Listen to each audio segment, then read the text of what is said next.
Oi, gente, tudo bem com vocês? Espero que sim, que estejam todos bem.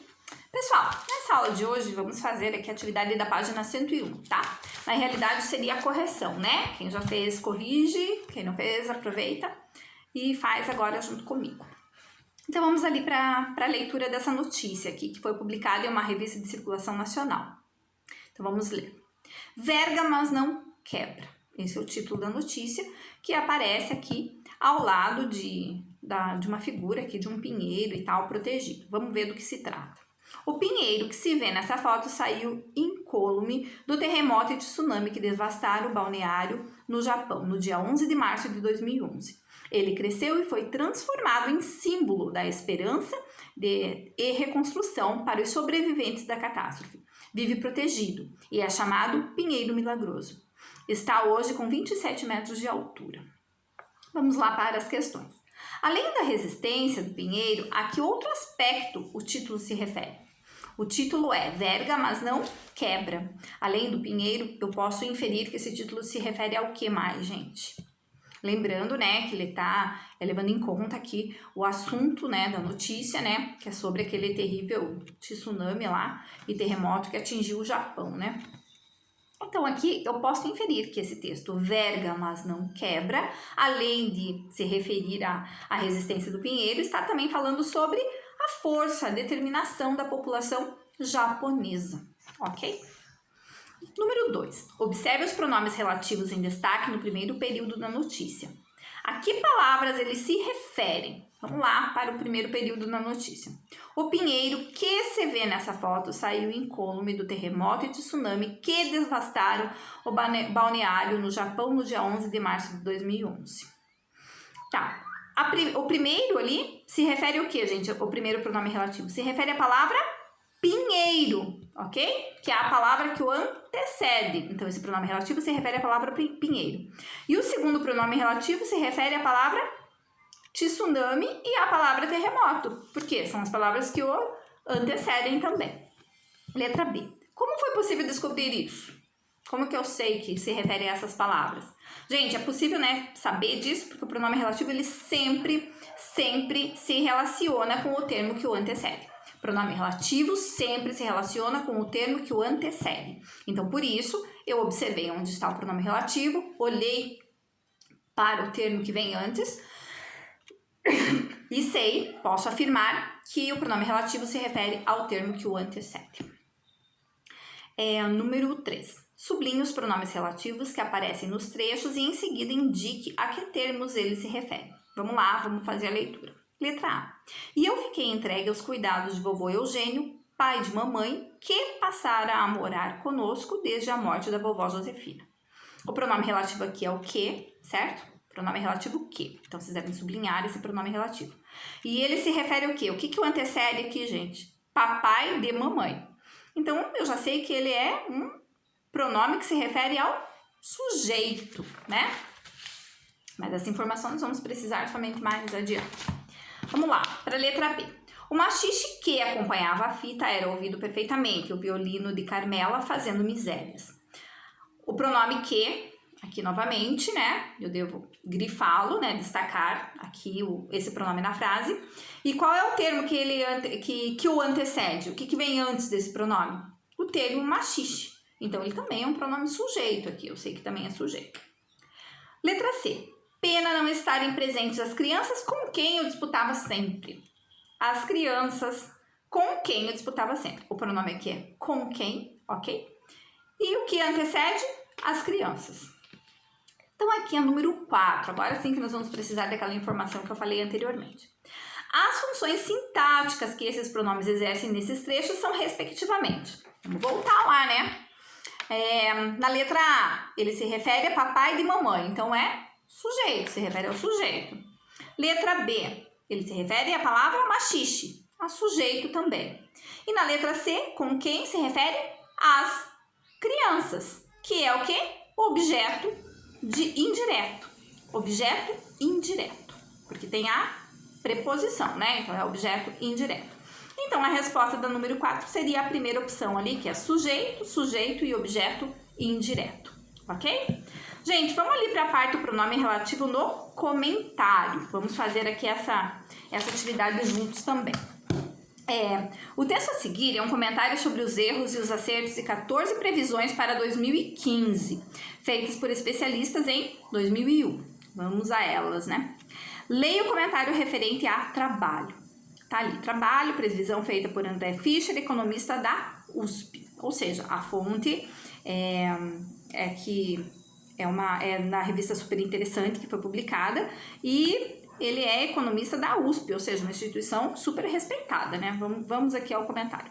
Passou perto, já tem gente perdendo emprego para a tecnologia, mas há quem siga firme e forte na firma. Fischer enxergou em 2015 100 cobradores de ônibus, caixas de supermercados, recepcionistas, balconistas e outras profissões cujas funções possam ser substituídas por uma máquina. Para estar dentro do mercado de trabalho da segunda década do terceiro milênio, seria necessário se especializar, além dos bancos da escola, ter visão de mercado e afinidade com a função. A parte da especialização está totalmente correta. Com o aumento da mão de obra, as empresas estão exigindo cada vez mais profissionais que tenham conhecimentos mais amplos sobre as áreas de atuação, ok? Mas ainda temos todas as profissões que Fischer apostou que seriam extintas. Algumas profissões, como as de maître, estão no caminho para o fim. Os digitadores, serradores de madeira, os padeiros também não estão vivendo seus melhores dias. Por outro lado, os agentes funerários, os psicólogos, os esteticistas e animais domésticos estão mandando bem. Tá, foi publicada aqui essa reportagem na Super Interessante. Vamos tentar responder aqui as questões referentes a ela. Letra A. Aqui estamos na página 103, ok, pessoal? Que aspectos Fischer pode ter levado em conta na época para fazer a previsão? O que será que ele levou em conta para poder prever isso que ele escreveu ali, né? Conforme a pesquisa dele, fazer essa previsão a essa revista. E vejam, volto a repetir para vocês. A instituição em que ele pertence, né? Ele pertence à USP, uma universidade muito conceituada, né? Super respeitada, ou seja, dá para se levar em conta previsões feitas por profissionais vindos dessa instituição. Então, que aspectos Fischer pode ter levado em conta na época para fazer a sua previsão? Bom, a questão econômica e financeira do país, né? Primeiro, né, gente? E o desenvolvimento tecnológico crescente, que levava a supor que muitas profissões poderiam ser substituídas por máquinas. Ok? Letra B. O comentário que você leu foi escrito por Raquel Sodré e publicado no blog da Super Interessante. Qual pode ter sido a sua intenção? Qual será a intenção da publicação, né, disso no blog da Super Interessante? Gente, possivelmente ele quis mostrar aos leitores que previsões não podem ser consideradas como algo definitivo, né? Elas podem não se realizar ou se realizar apenas em partes, ok? Como a previsão que nós lemos ali, né? Que era a previsão que o Fischer havia feito. Pois ainda hoje temos essas profissões, elas continuam, talvez em menor número, mas continuam a existir. Número 2. No primeiro parágrafo, a autora emprega o pronome relativo cujas. Lembra que a gente fez uma aula só sobre pronomes relativos e eu falei sobre o pronome cuja, né? A que termos esse pronome se refere? Refere-se ao que, gente? Refere-se a cobradores de ônibus, caixas de supermercado, recepcionistas, balconistas e outras profissões. Ok? Letra B. A letra B é uma resposta pessoal, então vamos deixá-la de lado e cada um deve fazer a sua. Número 3. No segundo parágrafo, o pronome relativo que aparece em 2 momentos. Letra A. A que termos eles se referem respectivamente? Então, no segundo parágrafo, o pronome que, o pronome relativo que, aparece em 2 momentos. A que termos eles se referem respectivamente?